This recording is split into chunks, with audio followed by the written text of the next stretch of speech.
Hi there, Steph. Thanks for popping by. So today's card is card made with the Clearly Besotted stamp set Fluffy Furball. I always want to say furry for some reason. I stamped my images on some Strathmore Tone Grey with some Memento Tuxedo Black. I really like that stamp set. I bought 3 different stamp sets from that Clearly Besotted release.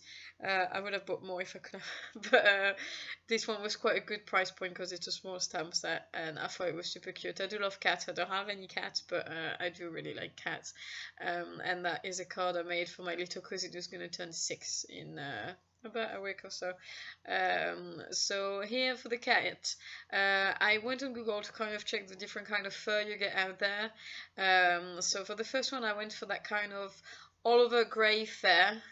And I just tried to kind of make it lighter in the center and darker on the edges. So I started with my lightest color to kind of bring it up, make it a bit lighter, and then I will add the darker color. So I have one dark gray and one medium, not quite dark but medium gray, and then I just blend.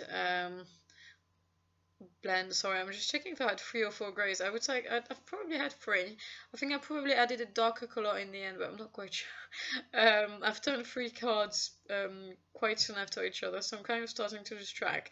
I came back from holiday and I'm going to France soon, so I was trying to kind of make a few cards before I go, so I have a few videos to share with you while I'm away, and I do lose track a little bit. So here I'm kind of doing some sort of feathering motion to kind of give the illusion of hair. And I do really like Prisma. I know I talk about Prisma quite a lot recently, but I bought them back in January. So we are now in August, early August.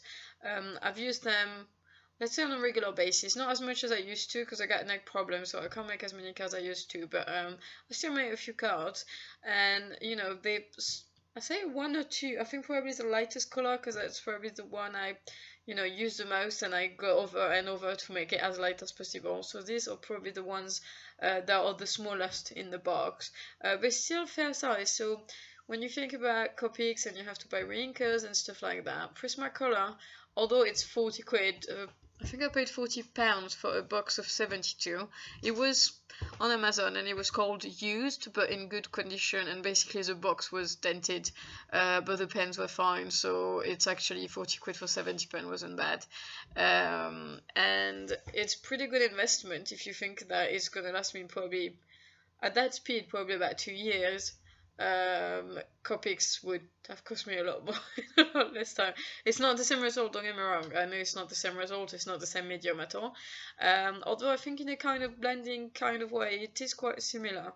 And I found the Prisma quite easy to use because I had been using Copic for quite a while.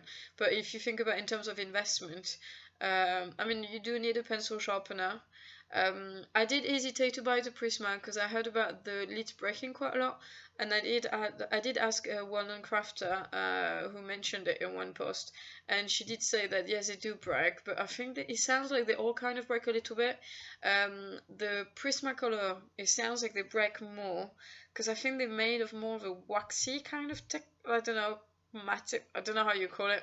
It feels waxier, so I can understand why when you squeeze a bit too hard, if it's pointy, if it's a bit rounded, then it's fine, but if it's pointy and you just sharpen it, it's pointy, it will tend to crack a little bit more.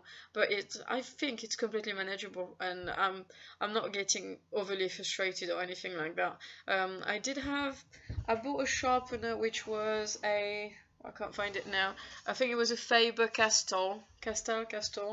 I'm not too impressed with it, and when the breaks lead, they get stuck in the sharpening thingy, so that's not brilliant. But I just bought a Maped one from the supermarket. That was £1.50, and so far so good. So hey, so in terms of investment, oh yeah, there's a colorless blender as well, but I think they're about 4 or 5 quid for 2, so it's not that bad at all.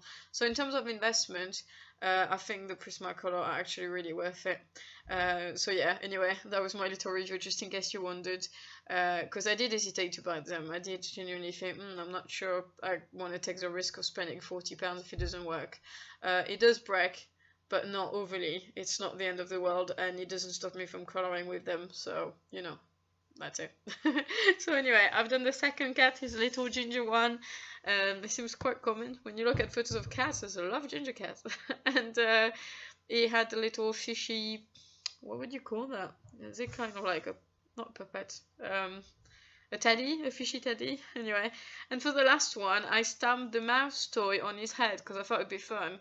And at the end, once it's all coloured, I thought, oh, it almost looks like a bear. It could be a French cat.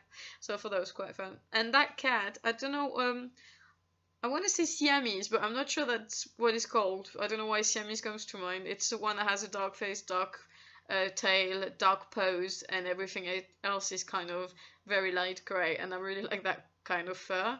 And I think one of the Clearly Besotted ladies did do one of this cat with this color, but with polychromos, which has a kind of a, I've not used polychromos, but I would say from what I've seen, it looks like it has a different texture when you color with it. I think because the Prisma are a lot more waxy, you get more of that what I call Copic feeling when it's blended kind of seamlessly. I mean, you can make it blend kind of seamlessly without the brush stroke and stuff like that. But anyway, and I thought it was really cute the way she did it, and I tried to do that as well. And I really, the blue I picked for his eyes turned out a lot better than I thought it would be. It was a really dark blue in my box, and I thought, ooh. And when I tried it, I was really surprisingly pleased. Because the color I think worked out quite well. I really do like this color. I love blues for some reason. Turquoise and blues, turtle blue, blue, green blue, blue blue, all the blues.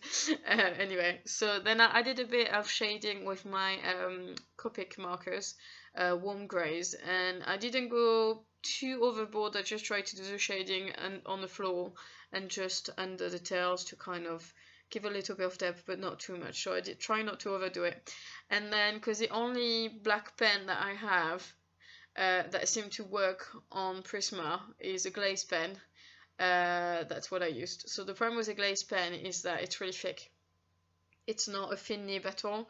So around the eyes and stuff, I wasn't too happy because I thought it was not quite as fine and defined as I hoped it would be.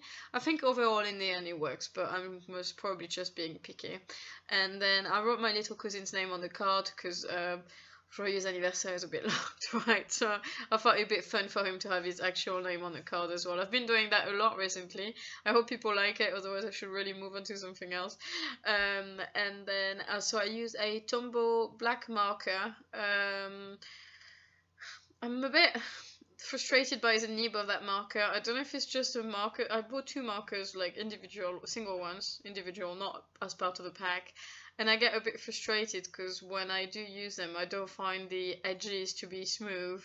So I have to go over with the other nib on the same pen. It's a dual nib to make it smooth around the edges. So something that I think should be quite straightforward. It takes me longer and I have to do that for every card.